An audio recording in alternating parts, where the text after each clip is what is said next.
Maria handed me the letter she had read at the wedding reception. I wasn't completely clueless about the situation, but I knew I needed to say something sincere to Maria. Maria, thank you for being born. I wish your father could have seen you in your wedding attire too. Maria's personality changed dramatically after my husband Ted disappeared 15 years ago. Previously, she had been a bright and curious child, but she became timid and withdrawn. It's likely that her father's absence had something to do with it. Maria collapsed in tears upon hearing my words. I initially thought it was due to overwhelming emotions, but something seemed off. She grabbed my hand while crying, her grip so strong it might leave a bruise. Mom, I'm sorry. There's something I've been keeping quiet about. An unsettling feeling washed over me. She continued, Did Dad betray us? Her eyes held unmistakable hatred. I felt a chill run down my spine. What do you mean? I hurried back home, desperately digging up the spot Maria had indicated. The shovel hit something with a thud. Buried in the soil was a cookie can. Don't open this, I myself warned. Despite my sudden fear, I couldn't leave her to face the truth alone. I steeled myself and opened the can. Encounters come unexpectedly. It was a springtime event when I was 28 years old. This is Mr. Ted Astrid, our new employee. The young man introduced by my boss bowed slightly.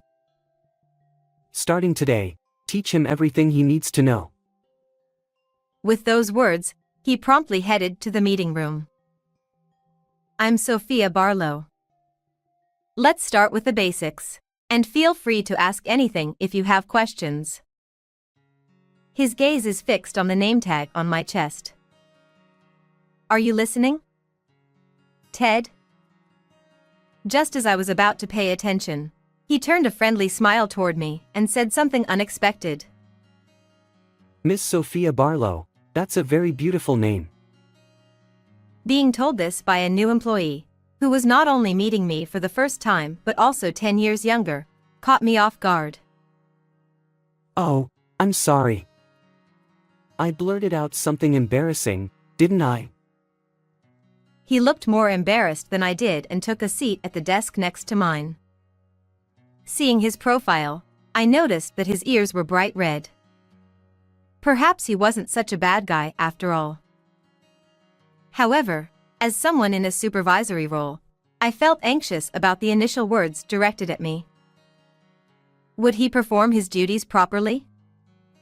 I wondered if I should provide guidance based on the attitude towards other senior employees. Yet, my anxiety was unfounded. He remembered what I taught him one after another, and his friendly personality proved effective in winning over clients. His earnest dedication to work made me gradually recognize his abilities. And 1 year later, when he secured a major contract on his own, we decided to celebrate by going out for a meal together. Your teaching style was effective. Despite his achievement, he remained humble. Although our initial impression of each other wasn't great, by that time, I had grown comfortable being around him. But now that you're so capable at work, you'll probably get even busier, I said, feeling a mix of sadness and uncertainty. Ted's response surprised me. Even so, would you still go out to eat with me occasionally? His reddened ears weren't solely due to alcohol. Somehow, I had a premonition. However, I couldn't respond to the feelings of my junior, who was 10 years younger than me. By that time, there will be more gatherings with people more important than me.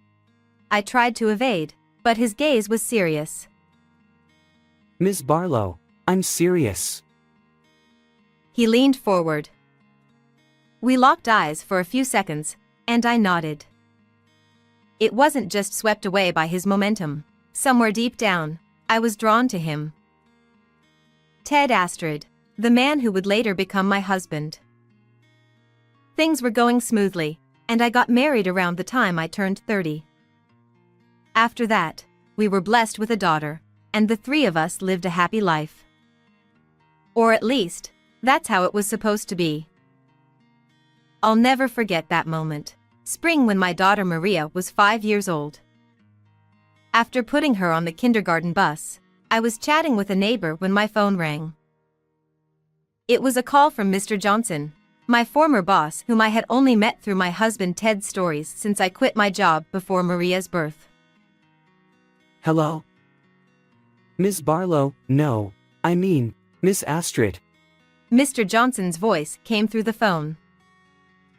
And with that abrupt interruption, my life took an unexpected turn.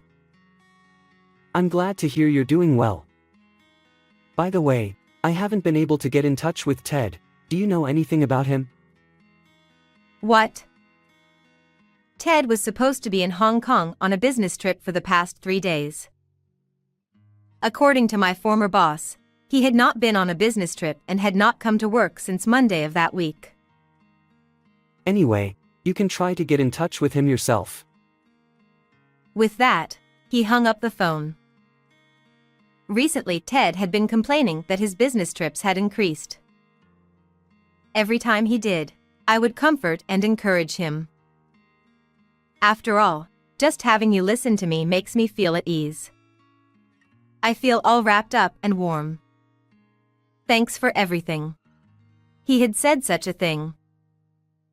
We had both been feeling uplifted that this long trip was because he was expected to have a future, and that he would surely get a promotion in the next round of reviews.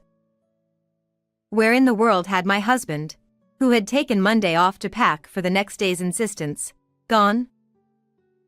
After hanging up the phone from my former boss, I cut off my chat with a neighbor and returned home to try to call Ted's cell phone. But it was not turned on. The announcement echoed emphatically. I had never been unable to reach him before. I wondered if he had been involved in an accident or incident somewhere. Suddenly driven by anxiety, I called all the contacts on my cell phone. Ted's parents, his siblings, and every friend I knew. But no one knew where Ted was. The days that followed were so painful that I don't even want to recall them. My in-laws suggested that I file a missing persons report for Ted, but I never found a single clue. I shamelessly asked my former boss for help, reapplied for a job at my old place of employment, and worked as if to fill the void left by my husband's absence. But at the same time, my daughter Maria's smile began to diminish. My life was completely different than it had been before, even though I was working shorter hours. For Maria, her father was gone, and she had less time to spend with her mother. Her loneliness was painfully obvious, but we both had to get over it. I was uncomfortable because I was treated within the company as the wife whose husband had run away from her and the poor woman who had to clean up the mess. Only my colleagues, who had known me for a long time, treated me normally, but I could see a wavering pity in their eyes. I gritted my teeth, even though it almost drove me mentally to the edge. I acted as cheerfully as possible in front of Maria. I did not want her to feel anxious or lonely. I wanted Maria to have a life without any inconvenience, and that was all I wanted. When she was in elementary school and getting used to life with just the two of us, I made a request to my boss. As long as it's not too much for you. He was probably concerned about me, but I could only thank him in a clerical way because I had lost faith in anyone at that time. Then I started an online store as a side business. 15 years have passed since then. I muttered to myself as I watched the cherry blossoms begin to bloom. Mom, what's wrong? Maria, who was walking in front of me, looked back. The image of her in my memory overlapped with her face. Don't tell me you're still nervous, Mom? She laughed mischievously. No way. I haven't been nervous since the beginning. I made a playful show of it and we walked side by side laughing. Today we were meeting Maria and her fiancé's family. Maria, now a fully grown woman, had met her fiancé at the city hall where she had started working after graduating from college. She had graduated from college and started working as a public servant, so it would have been better to get married a little later. Maria was only 23 years old.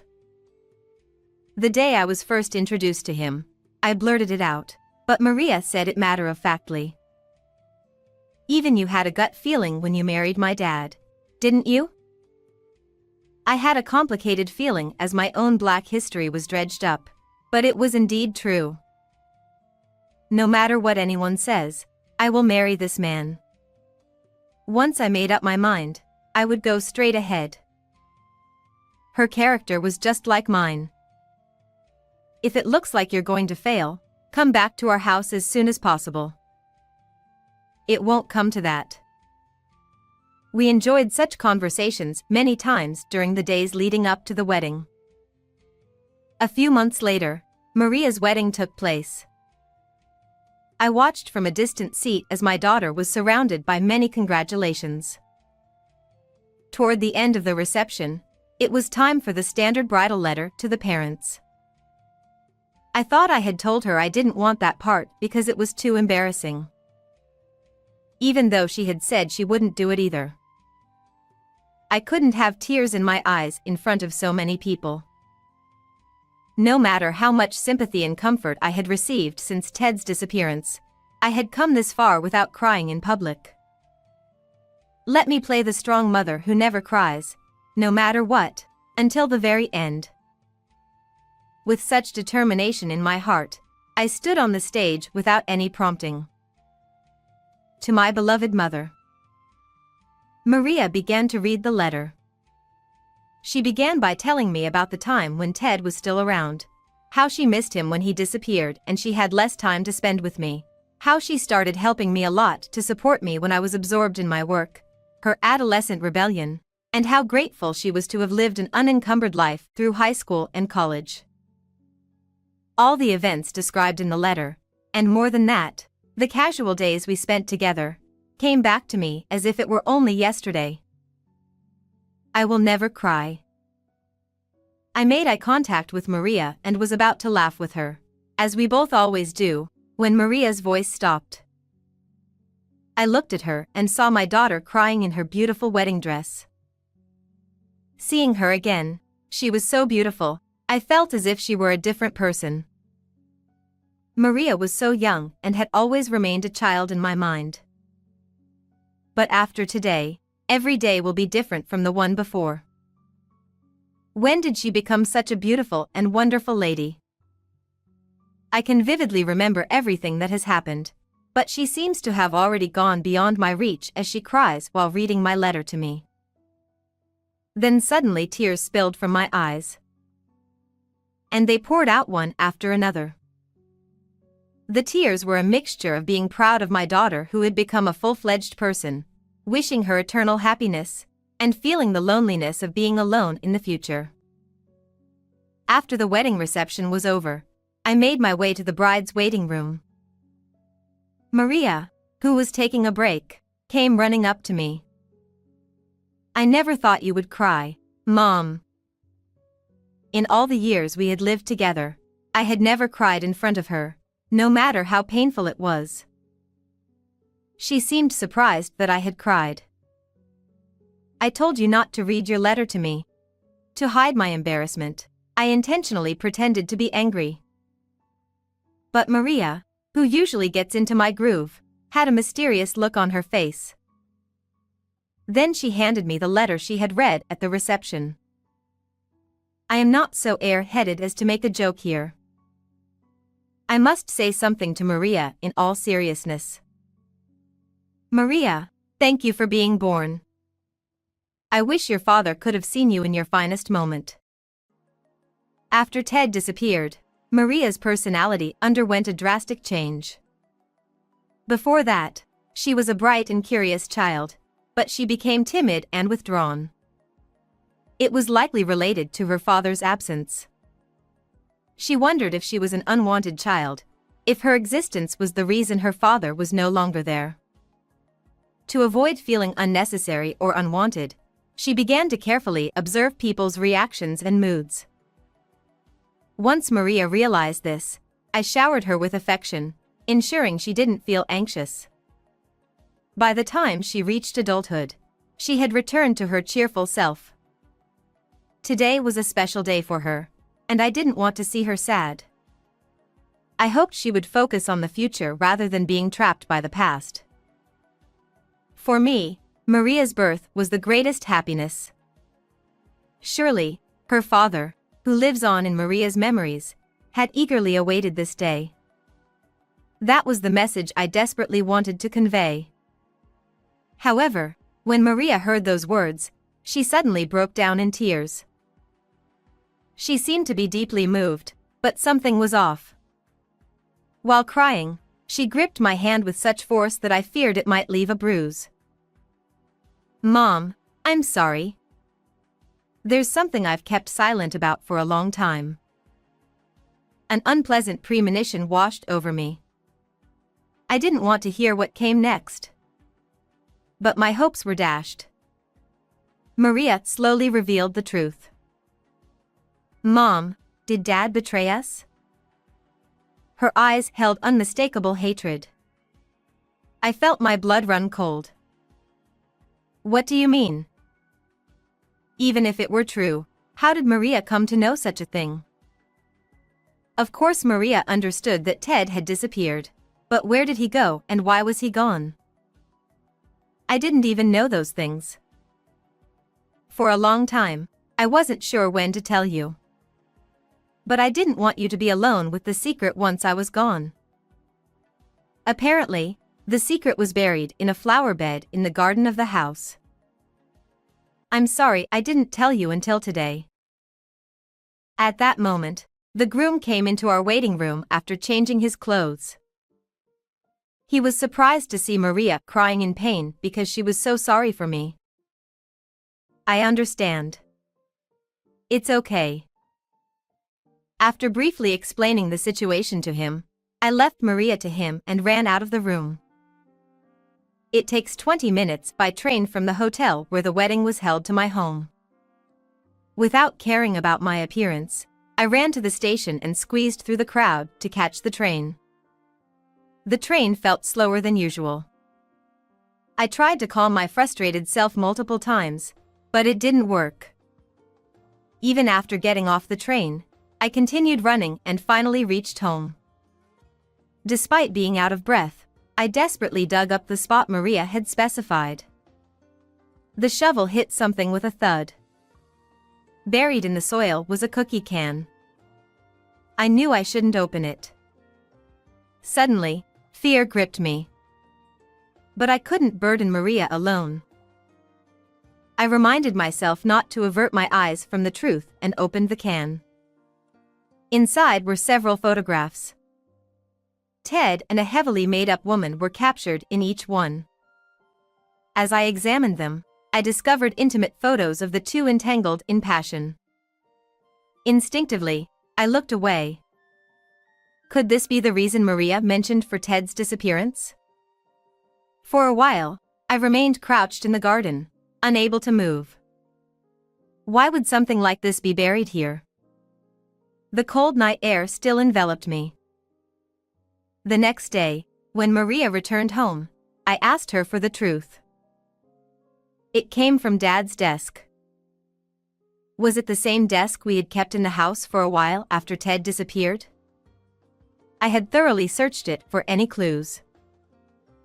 I've also examined that desk, I replied, my voice still shaky and unintentionally accusatory. Maria explained the situation with an apologetic tone. Ted disappeared, and when Maria saw me rummaging through his desk, she assumed there was something there. Although she didn't know what it was, she desperately searched through the contents of the desk. Eventually, she found an envelope hidden deep in the bottom drawer. I thought this could help Mom. When she opened the envelope, the same photographs emerged. Young Maria couldn't fully comprehend what was happening in those pictures, but they made her feel incredibly uncomfortable. She felt she shouldn't show me these photos, so she hid them in the cookie can where she kept her toys. I intended to keep this from you, Mom. But what if you found it after I left? It was too heavy a burden for a child to bear alone. To think she had been hiding this all along. I had believed I was protecting her, but perhaps it was the other way around. I'm sorry, Maria. I whispered, my anger toward Ted welling up.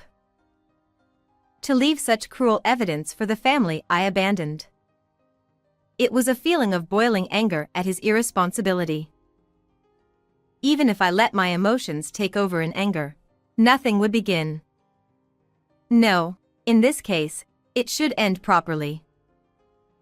I headed to the detective agency with the photograph. I had struggled so much to find Ted's whereabouts until now.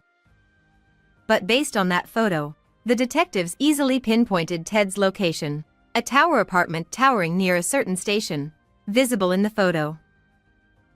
They staked out the place and confirmed Ted and the woman coming and going. And they even determined the room number for me. They said Ted frequently used food delivery services, so I decided to impersonate a delivery person and sneak into the apartment building. When I rang the intercom at the auto-locked entrance, I heard a familiar voice. After giving the delivery company's name, the automatic door opened with a polite please. The elevator ascended rapidly to the upper floors. My heart raced, and nausea washed over me. It wasn't too late to turn back. Despite questioning myself repeatedly, I walked all the way to the door where Ted and the woman were likely to be. With trembling hands, I pressed the intercom button, adjusting my face mask and pulling my cap down low. Hi. Once again, I heard a familiar voice through the intercom. Delivery. Nerves got the best of me, and I accidentally stumbled over my words. What kind of delivery was this? Surely, he'd find it suspicious. But I couldn't say anything more.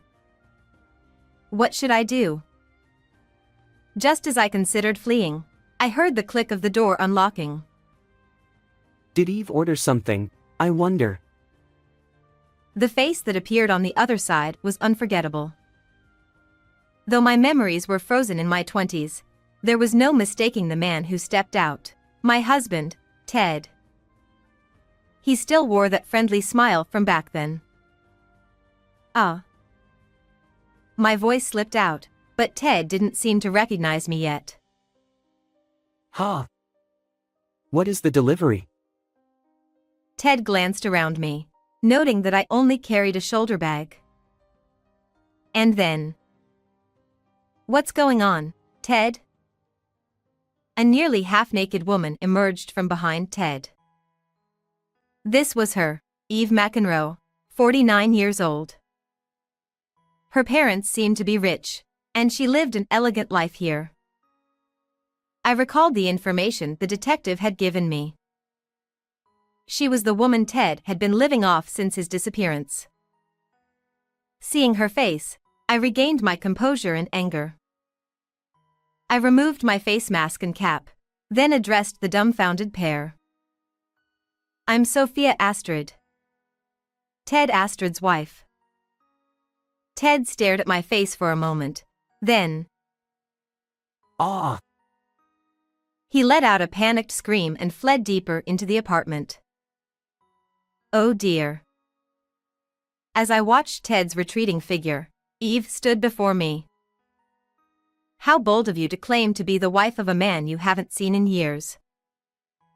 She crossed her arms, a smug smile playing on her lips. But I couldn't back down now. Likewise, it seems my husband has been quite taken care of all this time. I smiled sweetly and delivered my introduction. Eve continued to scrutinize me, as if examining every inch of my body. Can you explain to me what has happened so far? I asked as if to shake off her gaze, and she told me a story similar to the one the detective had told me. One day, Ted met Eve at a club during a business trip.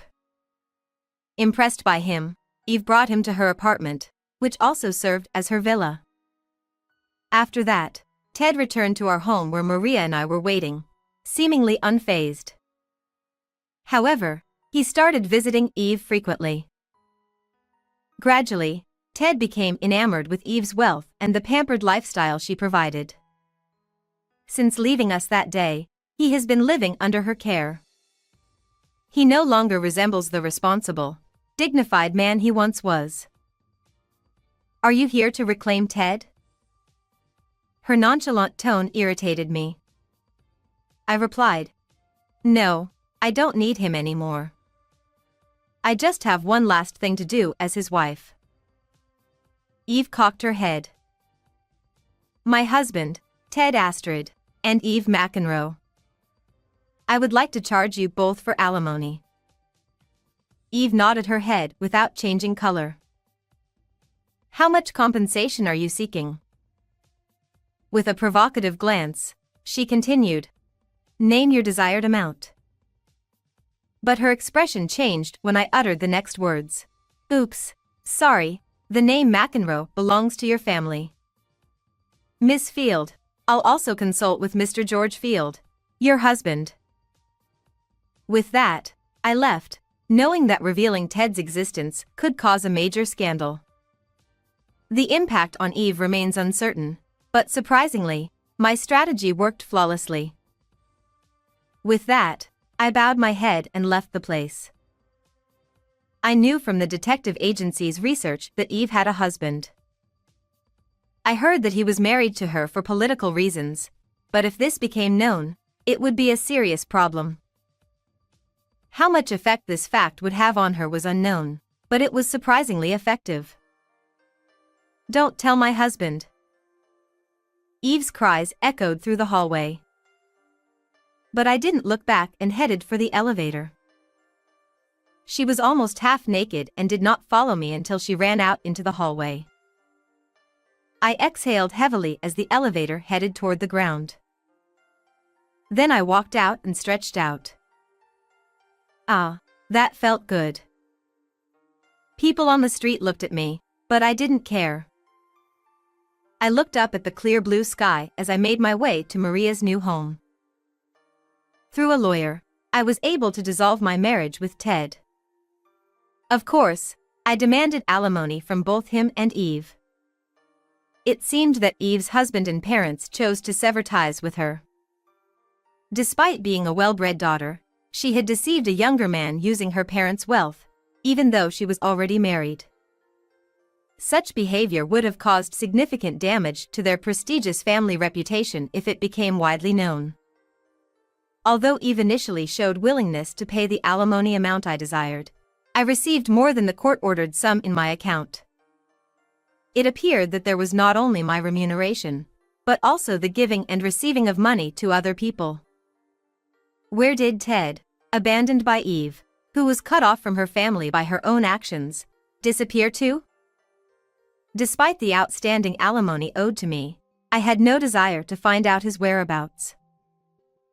Mom, is this everything we need to dispose of? Maria carried out the items from the room. She had been helping me with the move, as this house was too large for me to live in alone. Well, I suppose so. Let's take a little break. We sat down and sipped cold iced tea, chatting away.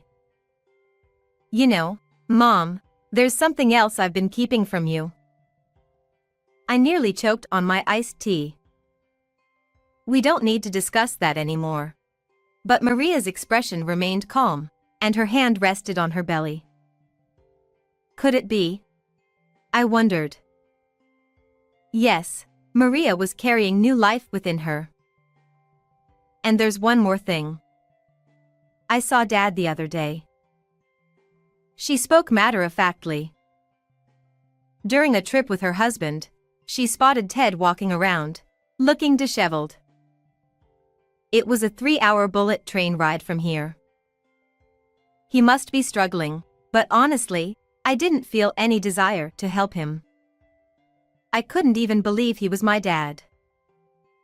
In Maria's memories, Ted probably still shone brightly.